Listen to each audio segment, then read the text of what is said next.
சிவம் சிவம், அன்பே சிவம், அனைத்தும் சிவம், முற்றும் சிவம், முடிவும் சிவம், முதலும் சிவம், என்றும் சிவம், எதிலும் சிவம், இயக்கம் சிவம், இயங்குவது சிவம், கரைவது சிவம், களைவது சிவம், உரைப்பது சிவம், உணர்த்துவது சிவம், ஊறுவது சிவம், உலகத்தின் உயிரே சிவம், அன்பே சிவம்.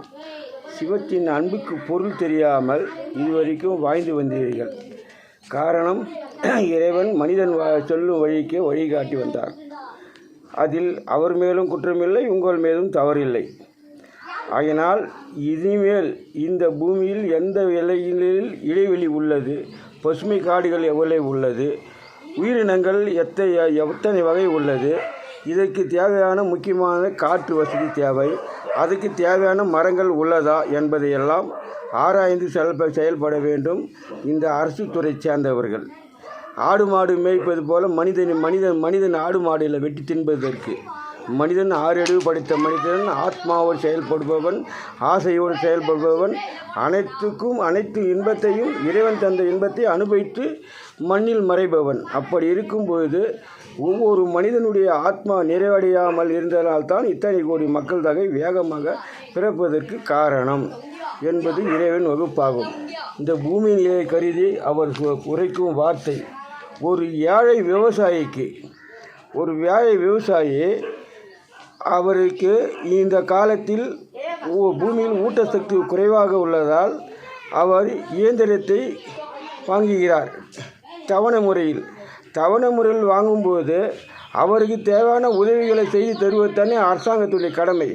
ஆனால் தவணை முறையில் தருவது கட்டவில்லை என்றால் அவர் வீட்டுக்கு செல்ல அவர் மானத்தை வாங்குவது, அவர் பொண்டாட்டி தாலியை விட்டு கூட டிவி கட்டுவது, அதுக்கு மேலே முடியாது என்றால் அவருக்கு அதை வாகனத்தை எடுத்து வந்து ஏலம் விடுவது. இது போன்ற நிலைமை எந்த இறைவன் எந்த சட்டத்தில் எந்த வழியில் உங்களுக்கு வகுத்துள்ளார், எந்த சட்டத்தில் எழுதியுள்ளார்? 56 சட்டத்தில் எழுதியுள்ளாரா? இல்லை நீங்களும் இச்சைக்கு செயல்படுறீர்கள்? இதுக்கெல்லாம் நீங்கள் என்ன கடவுளா? நாளை வருவது என்ன வருவது என்று அறியாத ஒரு சாதாரண ஒரு மனிதன், நீங்கள் நீ உடல் வாழ்வதற்கு உழைக்கும் உழைப்பாளிகளை நீங்கள் இச்சைக்கு வழிநடத்துவதற்கு உங்களுக்கு யார் அந்த அதிகாரம் தந்தது? இறைவன் கேள்வியாகும். நன்கு உணர்ந்தறியுங்கள். உணர்ந்தால்தான் இந்த மண்ணு மாறும், மண் மாறினால்தான் மனிதன் மனம் மாறும் என்பது இறைவன் வாக்கு. ஆகையால் இது போன்ற நிலையெல்லாம் வரக்கூடாது. அதே போன்று சீரியல் நாடகம், சினிமா திரை இதையெல்லாம் அன்பாகவே இயக்க வேண்டும். இதை கொடுமையாக மாமியார் கொடுமை, வரதட்சணை கொடுமை, இந்த கொடுமை, அந்த கொடுமை, அப்புறம் வெட்டு குத்து கொலை இது போன்ற நிகழ்ச்சியெல்லாம் இனி செயல்படக்கூடாது. அன்பாகவே இயக்க செய்ய வேண்டும், இறைவன் வாக்காகும். அன்பாகவே செயல்பட வேண்டும். இது போன்ற கொடுமையான நிகழ்ச்சியெல்லாம் வரக்கூடாது. சீரியல்லையும் வரக்கூடாது, எந்த நாடகத்திலும் இருக்கக்கூடாது. அன்பாக இயக்க வேண்டும். அன்பாக இயங்க வேண்டியிருந்தால் இந்த மண்ணு மாறும், மனிதன் மனம் மாறும், குணம் மாறும். நல்வழியில் இந்த உலகம் இனி இருக்கும் சிறிய இடைவெளியில் வாழ்ந்து நன்மை அடையும் என்று இறைவன் வாக்கு. ஆகையால் இனி திருந்தி வாழுங்கள். உங்கள் லைனுக்கு செல்வதற்கு இது மனிதன் ஆடு மாடு இல்லை. உங்கள் இச்சைக்கு சென்றால் நீங்கள் உப்பு தின்னரும் தண்ணி குடித்தாக வேண்டும். அது எவ்வாறு என்று நீங்கள் சற்று யோசித்து பாருங்கள். வந்தே தீரும். அக்காலம் எங்கும் இல்லை, விரைவில் உள்ளது. 2வது, பெண் வரதட்சணை என்பது ஒரு 50 ஆண்டுக்கு முன்னாடி எப்படி இருந்தது? பிள்ளை வீட்டுக்காரர்கள் தான் பெண்ணுக்கு நகை போட்டு திருமணம் செய்வார்கள்.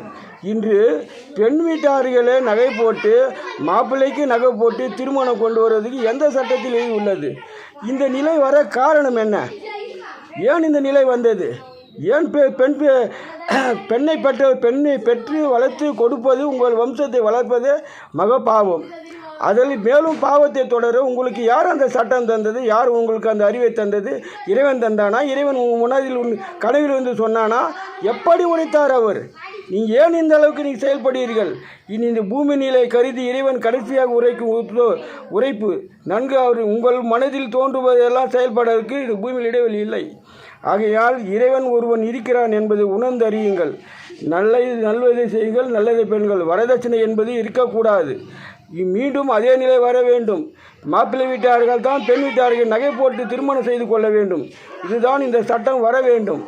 இதற்கெல்லாம் உங்கள் இச்சைக்கு செயல்படுவதற்கு பெண் பெற்றவர்கள் அந்த பாவத்தில் ஈடுபட்டால் இந்த பூமி தாங்காது. அதனால் இந்த பாவத்தை முதல் விடுபட செய்யுங்கள், கர்ம வினை நீங்குங்கள், நல்வழி பிறக்கும். ஓம் சிவம், அன்பே சிவம், அனைத்தும் சிவம். நாளை உரைக்கிறேன்.